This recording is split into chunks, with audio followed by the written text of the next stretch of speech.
are back and stronger than ever. But that being said, I have put on a couple pounds, and so I'm okay with it just showing our shoulders.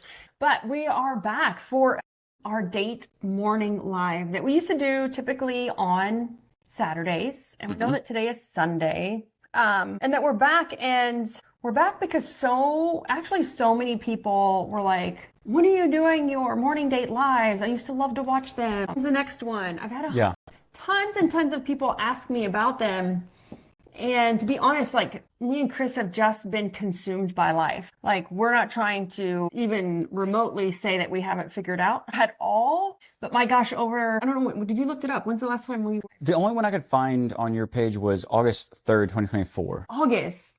Maybe we've done one since, but we were super consistent doing them every Saturday. And then, like, life happens.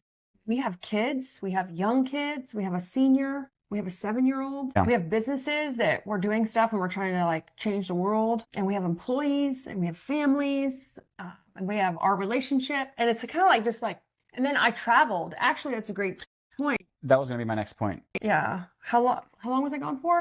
I swear it was like 2 months. No, it wasn't 2 months. We were gone. I was gone for, I'm just trying to share this on my profile. I was gone for 30 days straight. I was gone. I left. It was something like, so we were home for Thanksgiving. I left October 14 and I came back November 14. So I was gone for like 30, 31 days straight away from my bed, my home.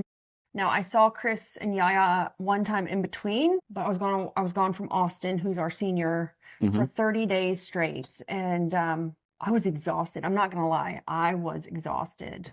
And then I had to deal with a coach that I had hired, right, that totally was trying to manipulate me during that time. And it was just trying to deal with that. And it was just overwhelming, and it was consuming. The travel. Travel's fun, but my God, is travel disruptive to your company, to your life, to your family? Especially when the travel is not on your terms.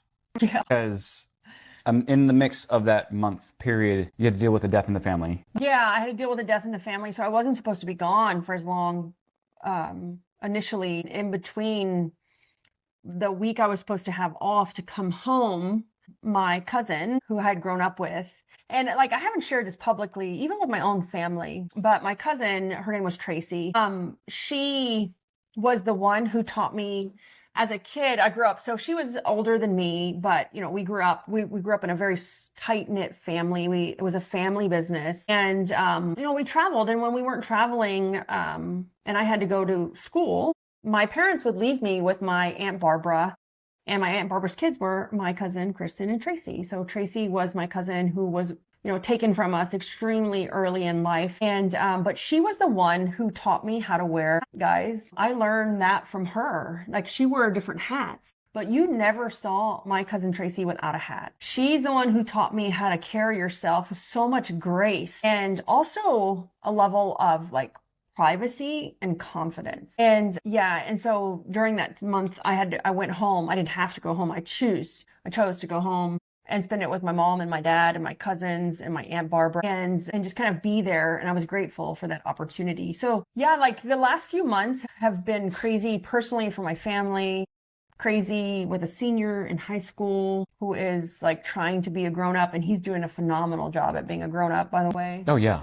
And then, you know, we have Yaya, who's 7, who is just trying to be a kid. And then, not to mention, we franchised Organize It. Totally forgot about that. We franchised Organize It. That was a lot of work. I did that for the last 6 months of the year. I think I started in April or June with the franchise, like learning and getting help and building that team. And then we launched the book in September, One Layer Deep. I should have the book here, One Layer Deep. And it's just been like a roller coaster. And then we launched Leia, right? 1LDAI, Leia. Well, wait, let me go back. Then we bought a building. Yeah. I bought a building in June or April or June. I don't know. But we spent all summer demoing. Literally, like, you should have saw my fingernails last week. Even though we bought it, we were demoing it all summer. Last week, I spent 48 hours probably vacuuming the building. The outside of the building, too. Guys, this is now, you know, I'm a true cleaning person. I was vacuuming the leaves outside with a shop vac out of the basement drains because it has a basement and there's the drains that go and me and Chris were vacuuming the leaves with a shop vac. I was holding the shop vac up because of the way that the power we had running, some power we didn't have turned on. Oh, I have pictures. I should post them. I didn't post the pictures. Yeah. But like I spent like probably 2 straight days vacuuming and blowing and cleaning up the building. So yeah, we bought a building and we're remodeling the building. And then yeah, the book came out and then we launched Leia. It is going to change the way you do business. We are so excited about Leia and 1LD AI. So if you read my book, One Layer Deep, as I was writing that book, AI was just becoming more and more prominent. And we're like, how do we help people achieve 1 layer deep by using technology and AI? And that's where like Leia, who is our AI agent, who will be your COO. Your AI COO. Your AI, your service business COO, which is phenomenal. So we're so excited and what we have lined up for the future of the small business. Because if you didn't see my teach about the death of the linear company, right? The death of the linear company, that's every small business. Linear means one for one. Like if I want to grow, I need more people. And if I need more people, I need more management. And how AI is going to change the way the service industry runs. It's going to change every business model we've ever seen, ever. Anywhere. And so we launched Leia and we're super excited for that. But yeah, we've been busy and we've learned a lot about ourselves. Yeah. So I want to make one note. I want to go back real quick. And if you have questions, hey, I see Kate on here. I see people on here. We have some people live. Drop your questions in the chat. If you have questions, we're more than happy to answer them. Yeah. Hold up your cup. And so this is for Sharon Timberg. We are still using our cup, Sharon, and every time we drink out of them, I have to chuckle and I think about you, right? I'm always right and he's wrong. On his birthday, Sharon, if anybody knows Sharon, you can tag her in this. If anybody knows Sharon, on his birthday, I'll let him be right. She asked me, did I let you be right on your birthday? That's awesome. Yeah. Sharon, you hilarious woman. It's always fun to hang around. No, but I wanted to go back because you talked about the series of events, unfortunate or whatever. Series of unfortunate events. This is a great. No, yeah. But the time when we bought the building, we did the renovations happened before this chunk of time, this month-long thing that you were gone for. Yeah. And it was just you that was gone, not necessarily me or the kids. But we went out, Oklahoma, building, full-on like tear-out renovation, but we still managed to find time to do a date morning. Yeah. At that time. I just wanted to make that point. And this is why I said, I think it's because it's travel on our terms, meaning that this happened, the renovation, everything was on our terms. The month that you were gone, it started off on your terms, but then things started to kind of turn with just some other events and then having to kind of like juggle or shuffle around. Some of it was amazing. Some of it was a little more difficult, but I think sometimes you just have to shift focus. And I know that we had talked and we promised ourselves when it came to the date mornings and then when it came to actually sharing. And the idea of the Saturday date mornings is that we share fully transparently, openly about real stuff. And what we didn't want to do was to make this be some stale thing that was just a motion to push out like a podcast or whatever. We always promised ourselves that when we went live with you guys that we weren't forcing it. It wasn't like a show. And so for a while I told Chris, I'm like, I just don't feel like doing them. Like I don't feel up to it. I don't feel like doing them. From the travel and everything that was going on, like personally and professionally, I just didn't feel up to it. And so I just said, I don't want to do them right now. Because then if I did them, they would feel fake. They would feel forced. They would feel like a show. And that's not what our date mornings that we want to bring you are. Yeah. And so you have a great point. I remember that. And just saying, I don't want to do them right now. I need to take a break. And I think acknowledging, so there's a really great book. And I am proud to say one of my goals was not reading another book in 2025. It wasn't. And I did not read one book in 2025. And here's why though. When you write a book, you have to read your own book 500 effing times. So I was reading my own book. And then when you launch a franchise, you have to read I had to get everything so lined up, like the owner's manual, the FDD, like it's very regulated. It's very there's so many legal documents and I had to get everything lined up. And luckily, I had a team that built everything for me and I had to read all the time. I would tell Chris, I'm like, oh my God, I have to read another 126 page document. Like, oh my gosh, I have to read another policy. Like, and I was just so tired Yeah. of reading. So I said in 2026, I didn't want to read a book. And I didn't read a book until like the last 2 weeks of December. I did pick up a book and I didn't open it from start to finish. I only opened it and went to the exact chapter of what I needed because I knew what I needed because I had read the book. I was going to say. Yeah, I'd read the book prior, but that was just because I knew where I was at in my business and I knew that capacity.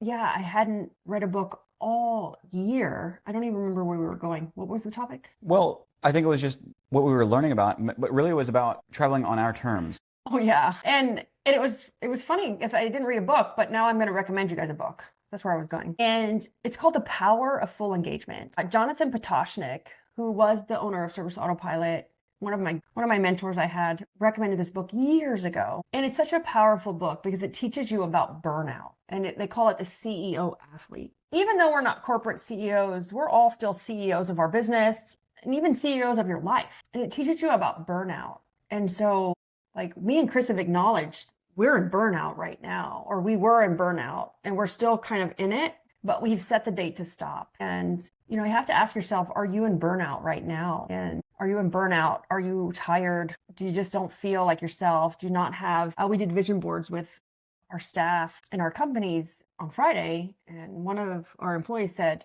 you know, I used to love to draw and I used to love to create. And she goes, I just don't feel it anymore. That's burnout. Even if you're not an owner, that's burnout. And acknowledging burnout is real. And the book is amazing because it teaches you to acknowledge burnout, but also the power of pushing through burnout to a certain point, but then you gotta stop. And that's where everyone misses the mark. They acknowledge, they know they're in burnout.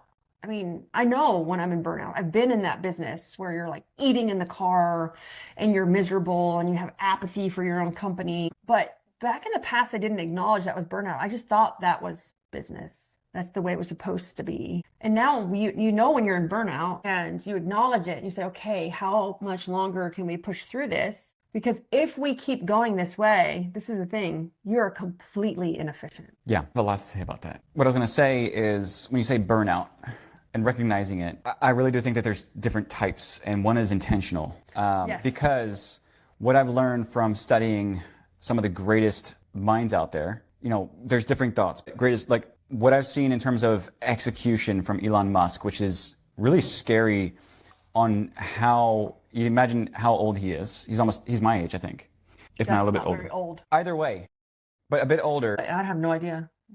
Keep going. But he put rockets in the sky. But you think about it and you study these people and when it ended up, Auto-corrected to Elton John. not Elton John, another genius though. But you look at what they've, 54 years old. 54, okay. Dang, he doesn't look bad for 54 years old. He's older than I am.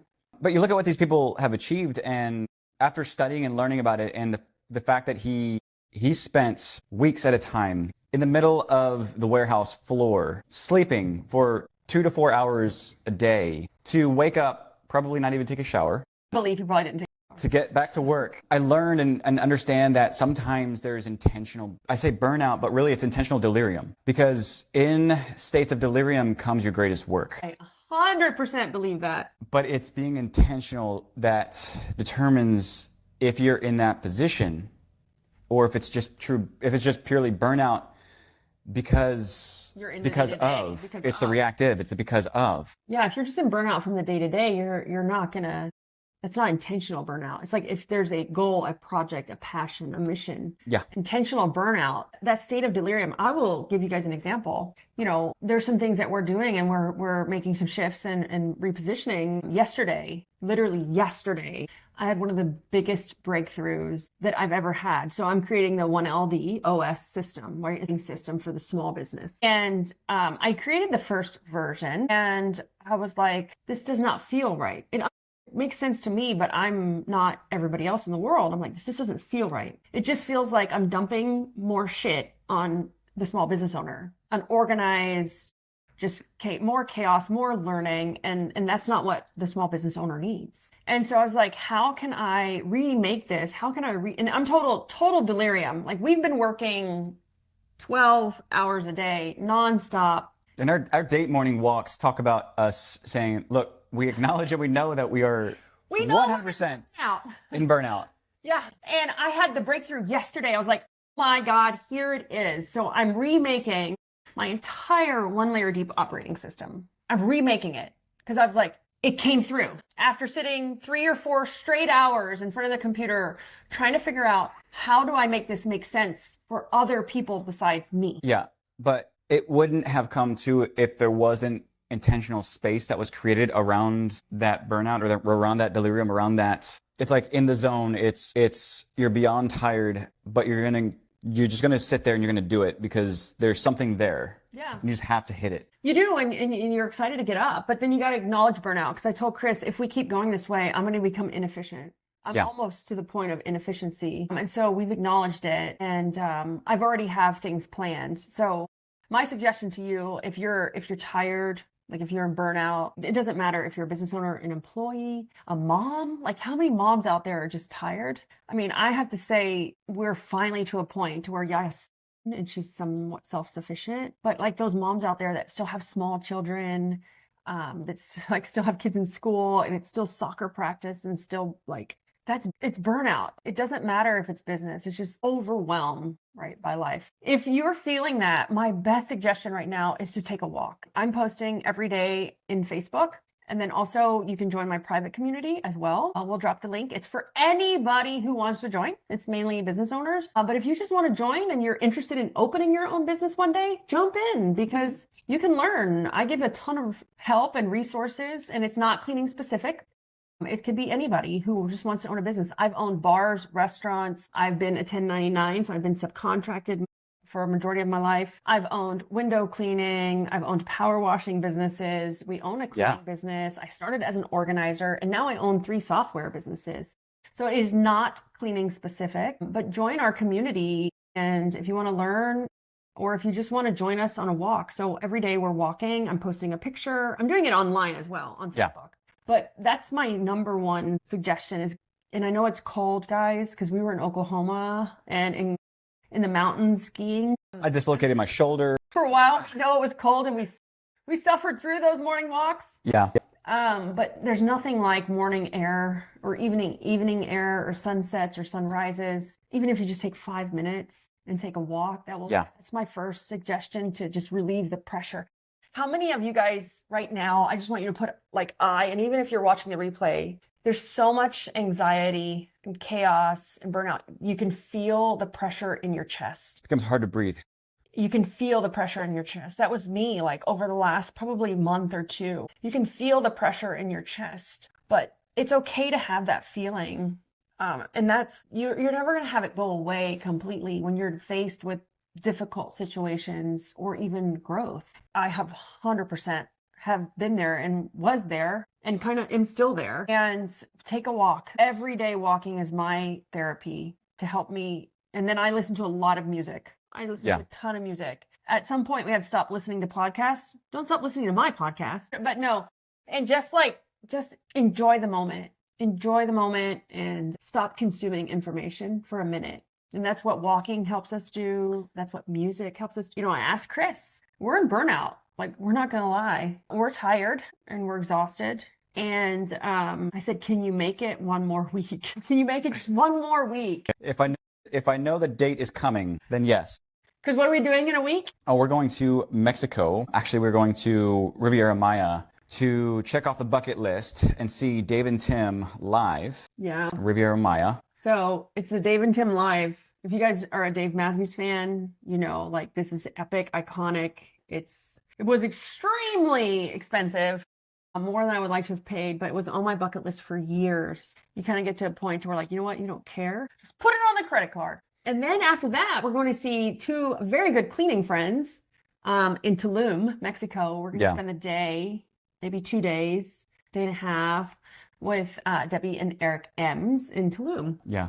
I always think of Tulum as the jungle of Mexico. Yeah. But yeah. So we're excited because we were just going to spend the extra 2 days like in Playa del Carmen, doing our usual thing.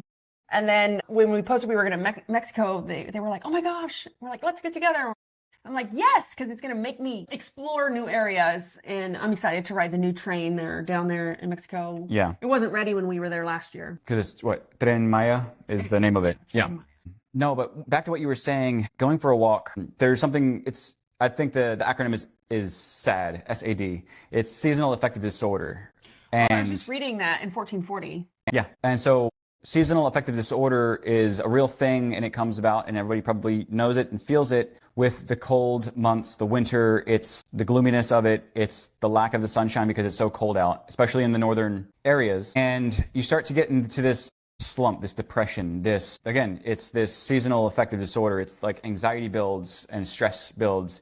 They say a large part of it, women get hit with it the most, I think, because usually it's the nurturing aspect of having to deal with kids or family lifestyle. But like you said, there has to be an intentional moment. And I know I spoke with somebody about this, a business owner, about this before as well, is that no matter what, you have to find a way to stop working. If you're constantly feeling like everybody depends on you and you have your phone and you're like, I can't look away.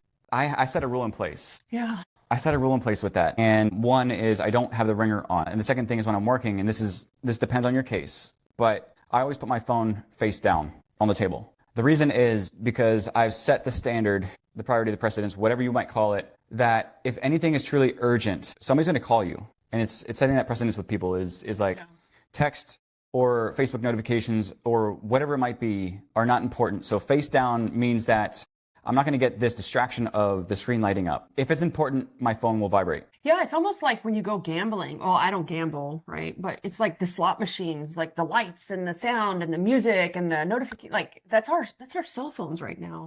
I love that topic, Chris, and that's one of the reasons why we've chosen to take our our one layer deep community that I have on Facebook to take it off of Facebook because, like, man, I don't know about you guys, and it has a lot to do with where I'm at right now in life and the people I'm having to deal with and, with the tragedy that happened to my family, but also just like the news. And we're on social media right now streaming. Yeah. But I told like my mom and my sister, I said, I feel like the world is just completely lost its mind right now. And it feels unfair sometimes. Yeah. Like it feels so biased or one-sided and you don't know who you're following and what you're watching and what you're doing. And for a business owner or for anybody, it doesn't even matter if you're a business owner, just for anybody, it can be doom scrolling is a real thing. Like you can get so distracted. Yeah. And sometimes it can be so negative. You're just like, oh my God, can I get the world has lost its mind right now. Yeah. I just we use social media to connect with our friends and stay involved. But it's also one reason why I love especially right now, taking our one layer deep community off of Facebook. And it's open for anyone who wants to join, business owners, whether you're like pest control, lawn care. Maybe talk about bakeries. Just the small business owner who is struggling. You guys are welcome to join. And it's crazy because it literally, it's for that business owner person, it is such a distraction right now. It is so negative. And we have to protect ourselves. I'm going to go back to another book. Mm-hmm. And I didn't read it this year. I didn't read it in 2025. It's called the EPT. It's the entrepreneur personality type. We all have some sort of sparkly thing we're all really amazing at. But then we also have major things that irritate us, major irritability issues. And they say that entrepreneurs operate on a spectrum, right? And that's why you may find yourself sensitive to sound. Maybe if you've gone to a conference and the lights give you a headache or you feel like you got to get out of the room, that's your special sparkly brain telling you that you're different. And that's okay. But that book is phenomenal. It's a little tiny little booklet. Gotta pay for shipping. You just pay for shipping. He wrote the Millionaire Code. And so it's like the code of the stages of a millionaire or a billionaire. I'm sorry, a billionaire. And he's phenomenal. His name is Michael Sharafan.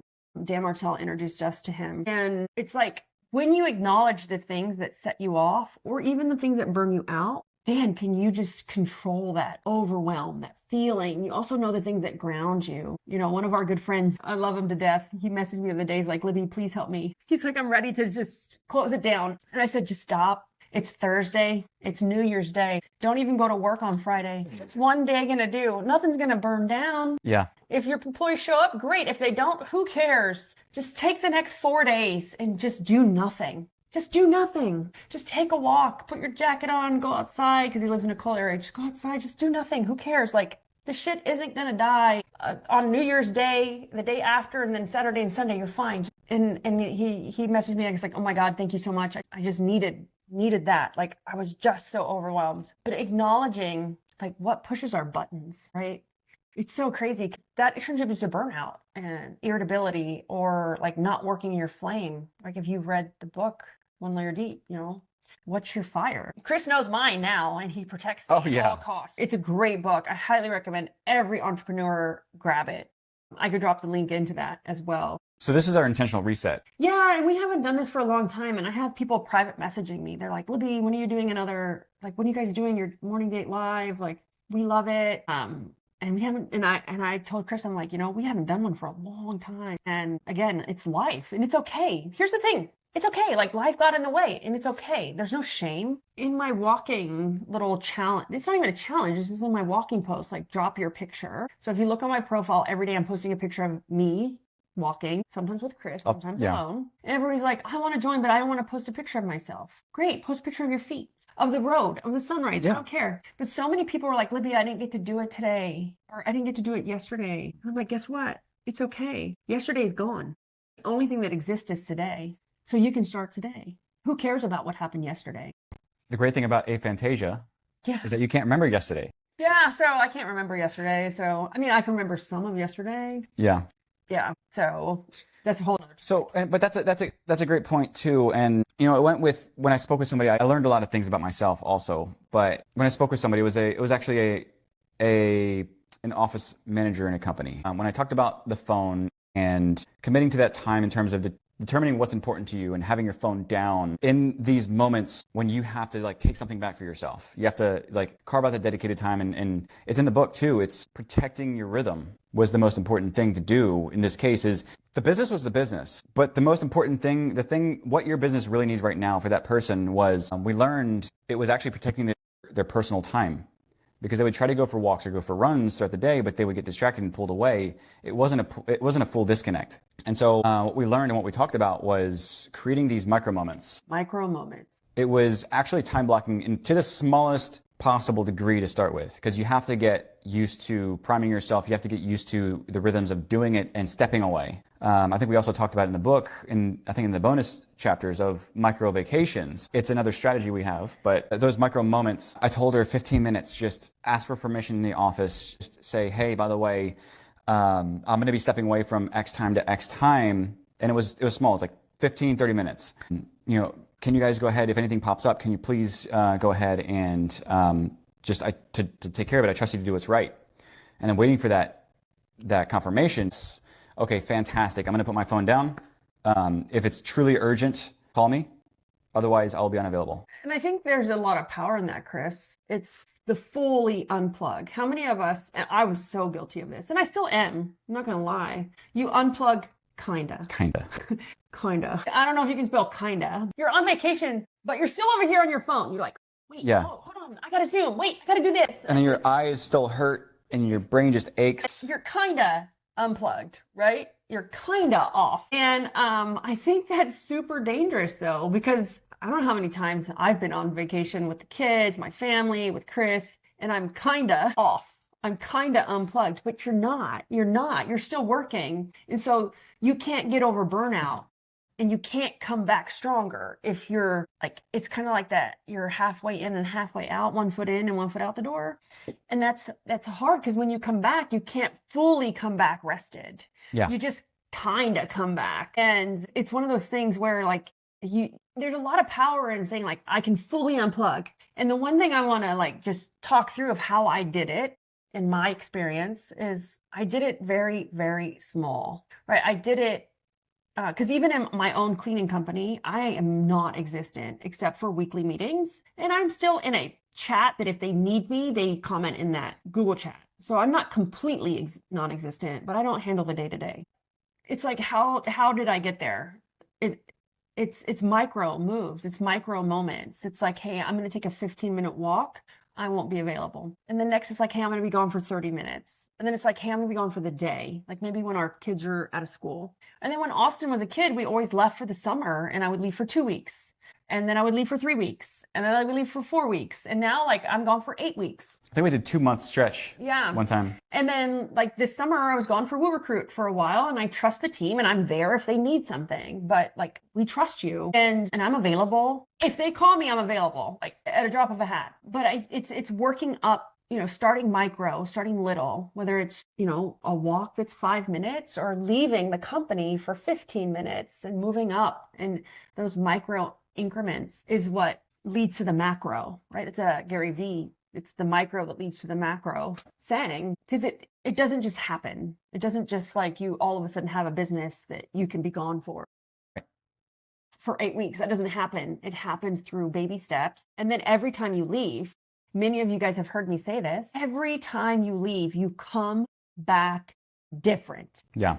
I want to say that again. Every time you leave, you come back different. How do you do that? Well, I see a whole bunch of cleaning business owners traveling right now. You're gone. Empower your team. But when you come back different. How do I come back different? The way you come back different is you empower them to say, if you could do this for 3 or 4 days, you can do this for a week. I'm going to stay gone and work on the things that were broken. I'm going to work on the gaps that we saw, the systems that didn't work, inefficiencies that we had. So you come back different. So when you come back, you reassess. You don't just jump right back into what you were doing. Then you're never going to get out of it. You're never going to get that, what is it? Time freedom, money freedom, and purpose freedom. I'm reading it. It's on my board over there. That you like long for. And that even goes for employees. I tell this all the time to our staff, whether it's in software or it's in the cleaning business. When you go on vacation, the department existed without you for a week. And if it can exist without you for a week, it can exist without you for a week while you're working to improve the department. Yeah.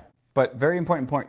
Right? Like if you can take a week vacation and you're a manager, the department moved without you. It was probably fine. So that manager, you can take a week and go work on bettering the department without feeling guilty because it works without you. Yeah. But I want to make sure we make this very clear is that just because you're away, again, back to the intentional time, just because you're away doesn't mean that you're away if you're over here during the conference or during whatever, texting on your phone the entire time or your laptop's open and you see the screen lit up in your face.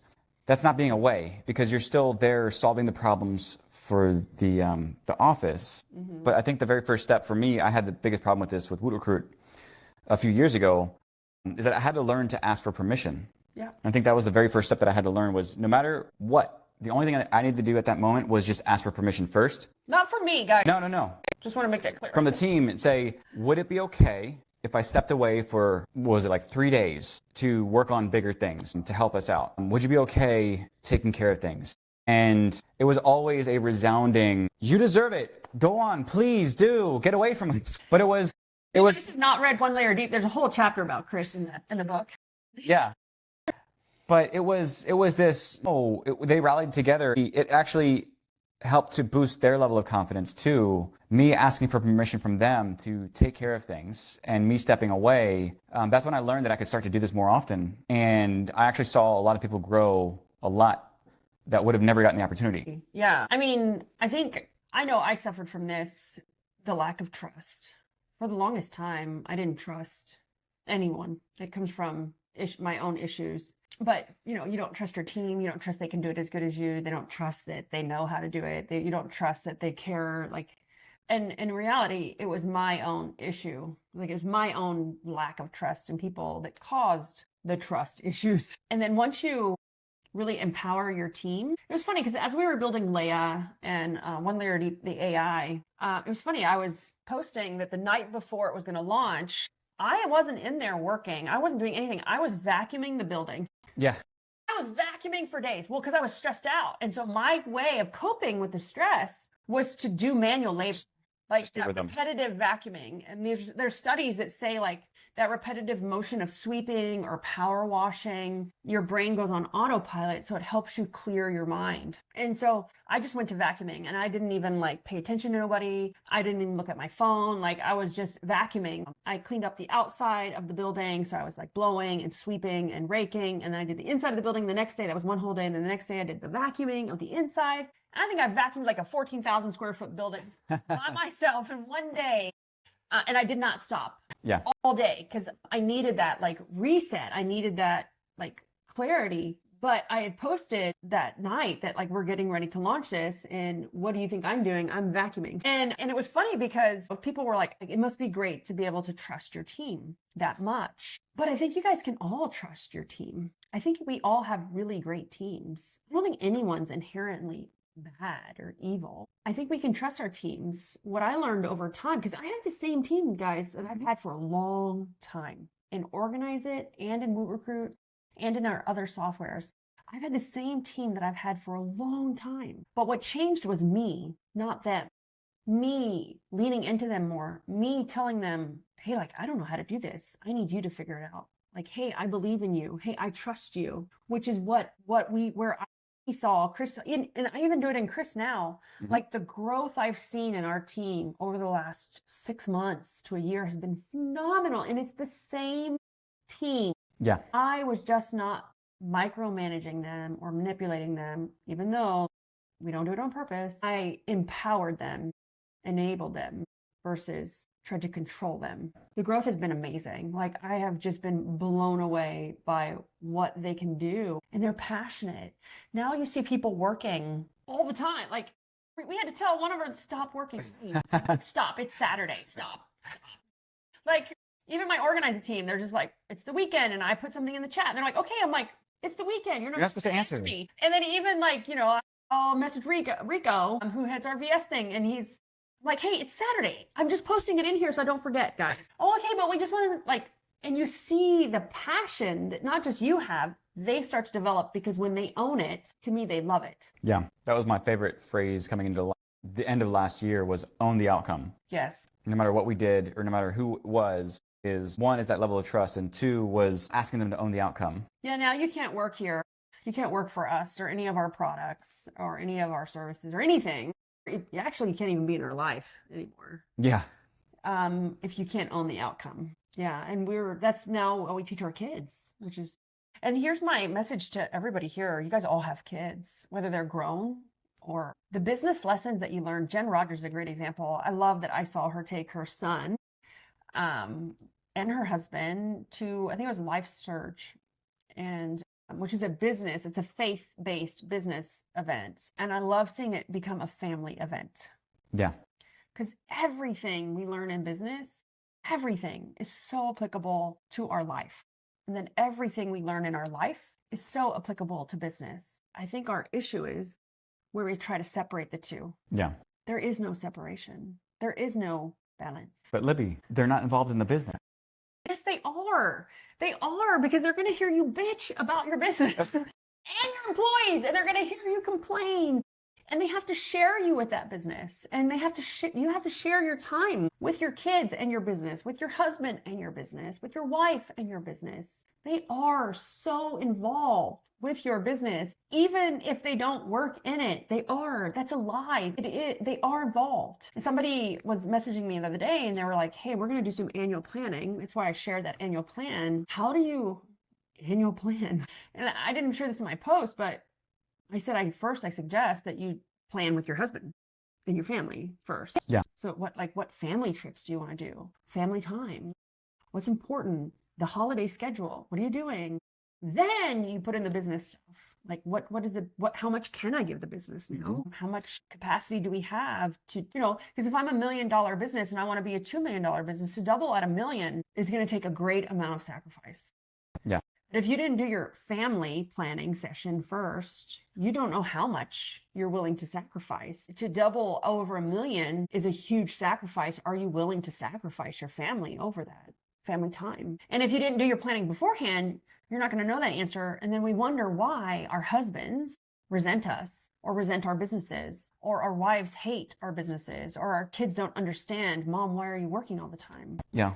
This is something very important that I learned through the book launch and hitting Amazon bestseller. In doing the sprints, these 2 weeks of compressed, high focus times to hit a goal.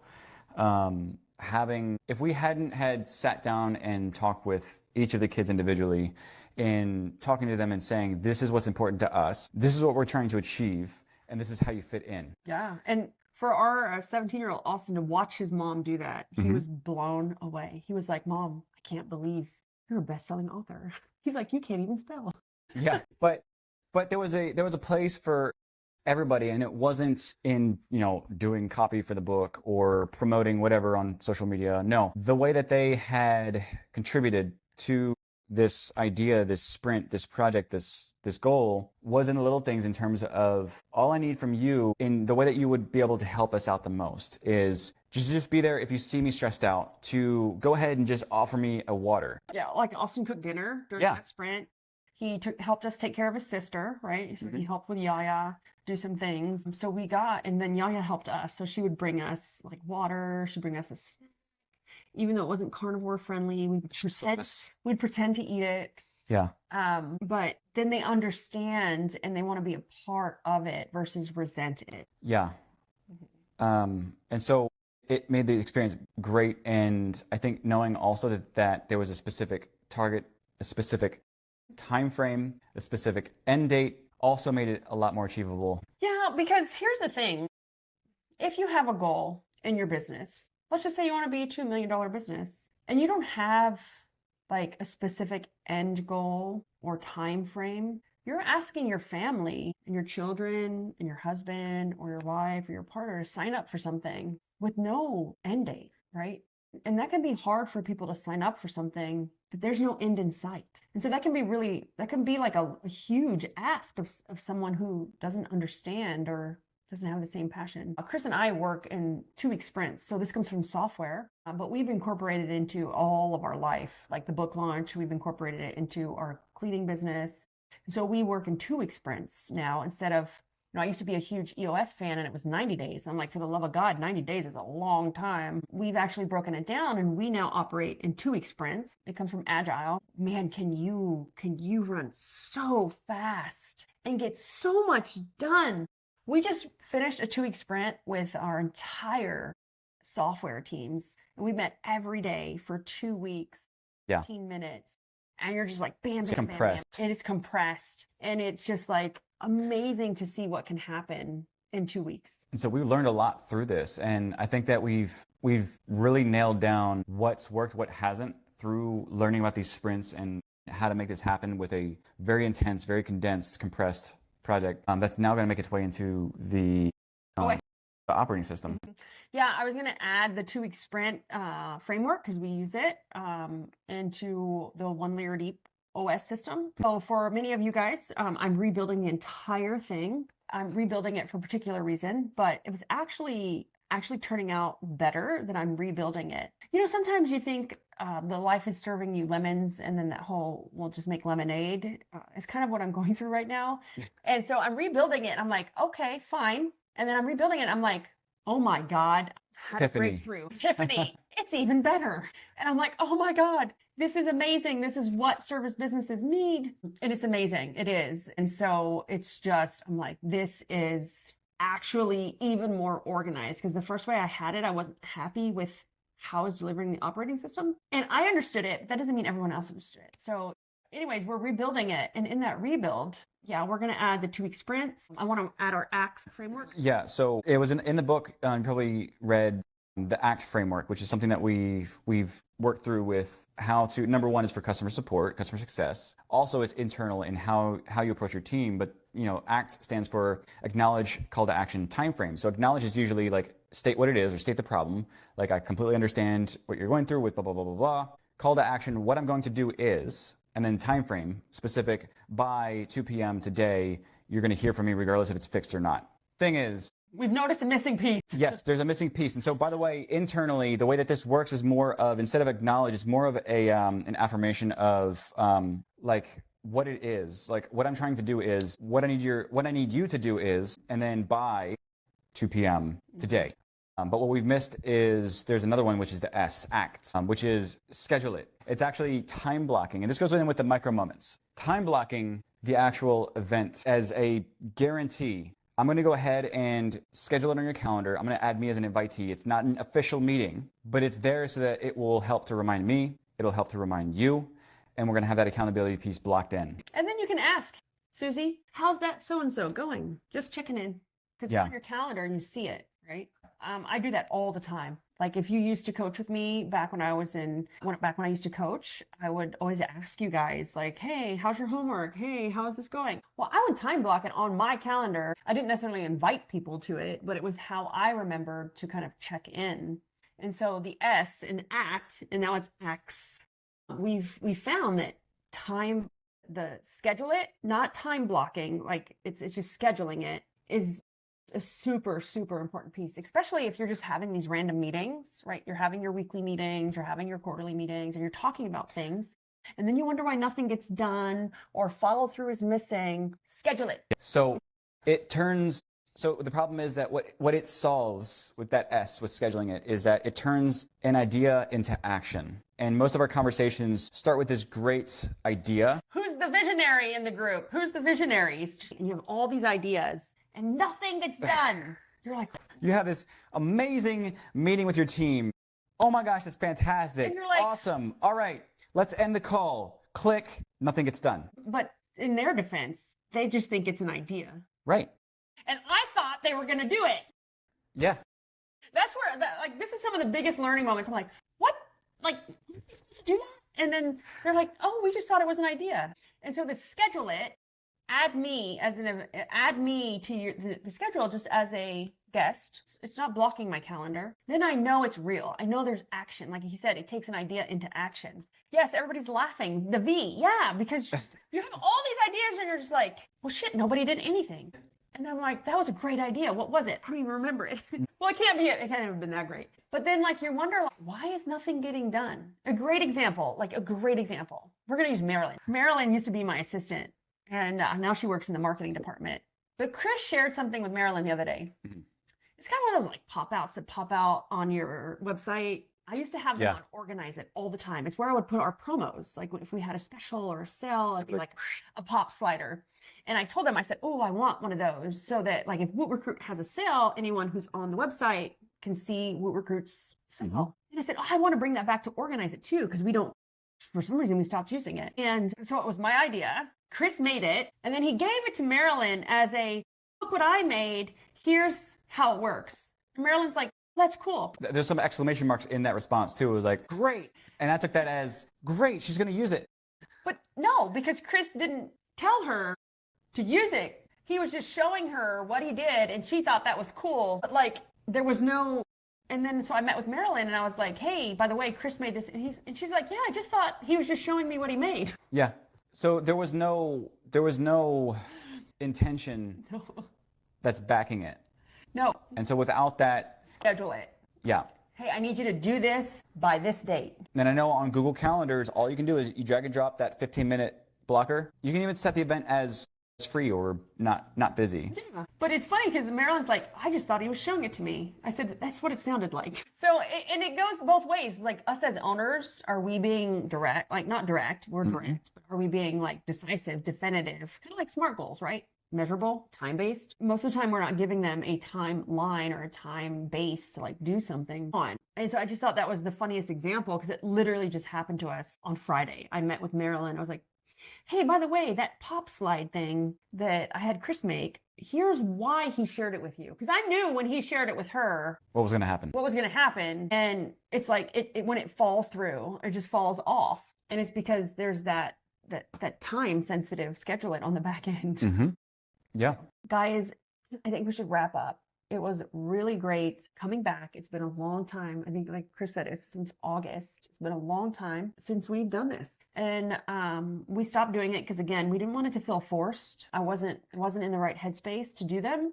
And we're getting back into that. And so we're super excited. And so if you're feeling burnt out, if you're feeling life is overwhelming, Or, like I told my mom and sister the other day, it just feels like life isn't fair sometimes. Like with what you see happening and going on, and even in your business or your life or in social media, can feel extremely heavy, right? That pressure in your chest. Just know that you're not alone, right? You're not alone. Take a walk, share your walk. Like I said, I'm walking every morning. Drop your picture in there. Or like I said, for my people up north, I'm so sorry. It's cold. And if you have small kids, even just pacing back and forth in front of your house. Okay, before we leave, that's a great example. So many people told us that they could not do date mornings. So the walk and the date morning are like two different things, but you can merge them together. They can be the same thing.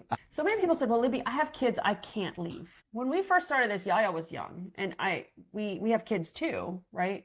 We would just walk in front of our house outside, like back and forth, back and forth, back and forth. You can see the door at any point. Or at any time, and you have baby monitors, right? You can still make it happen, even if it's a short distance that you're just looping around or going back and forth, or a short distance of time, 5 or 15 minutes. It doesn't have to be 5 miles.